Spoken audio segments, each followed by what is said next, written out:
Shalom, shalom, peuple de Dieu. J'espère que vous allez bien. J'espère que la paix de notre Seigneur Jésus-Christ est avec vous. Bien-aimé, j'aimerais simplement te parler. Est-ce que veux-tu aller au ciel? Veux-tu aller être enlevé? Veux-tu être enlevé? C'est quoi l'enlèvement? L'enlèvement, c'est être transporté. L'enlèvement, c'est ça, c'est être transporté. L'enlèvement, c'est aller. Je vais juste diminuer un peu.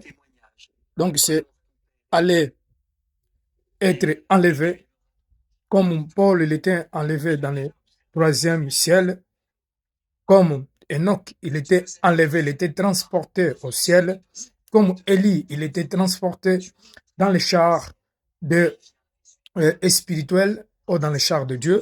C'est pour cela que j'aimerais vous parler aujourd'hui de l'enlèvement.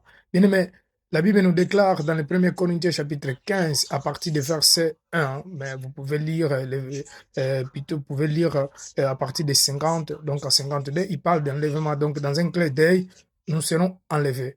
Donc dans un clin d'œil, les morts, ils ressusciteront premièrement, après ils vont être enlevés, vont s'habiller un corps corruptible, et après ceux qui seront vivants, des chrétiens, ils vont être enlevés. Maintenant, pour que tu puisses être enlevé, c'est pas seulement parce que tu es chrétien, parce que tu crois en Jésus, tu vas être enlevé. Non, c'est une préparation. Premièrement, il faut se préparer spirituellement et physiquement.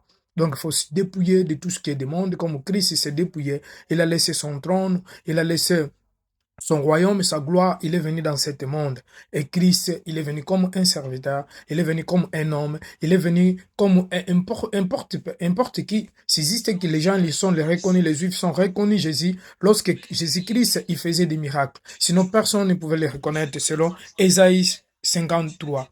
Ésaïe 53, il parle de Jésus, il avait pas aucune beauté pour que le monde puisse lui plaire. Il avait pas, en fait, il avait pas aucune semblable.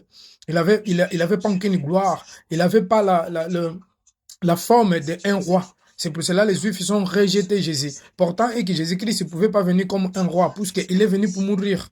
Un roi éternel, donc la deuxième fois pour qu'il vienne et qu'il soit un roi éternel et qu'il ne meure pas.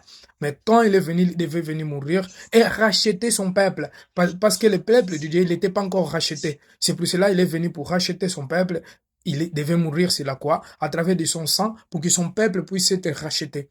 Et aujourd'hui, demain ou après-demain, la seconde venue de Jésus-Christ, il viendra plus comme un serviteur, il viendra plus comme un porte-homme. Il viendra comme Dieu le Créateur, il viendra maintenant pour régner avec son peuple. C'est pour cela pour te dire, sois préparé pour l'enlèvement. L'enlèvement est imminent. J'espère que tu es préparé pour cela, parce qu'aujourd'hui, je ne vais que parler de l'enlèvement. Soyez bénis, bien.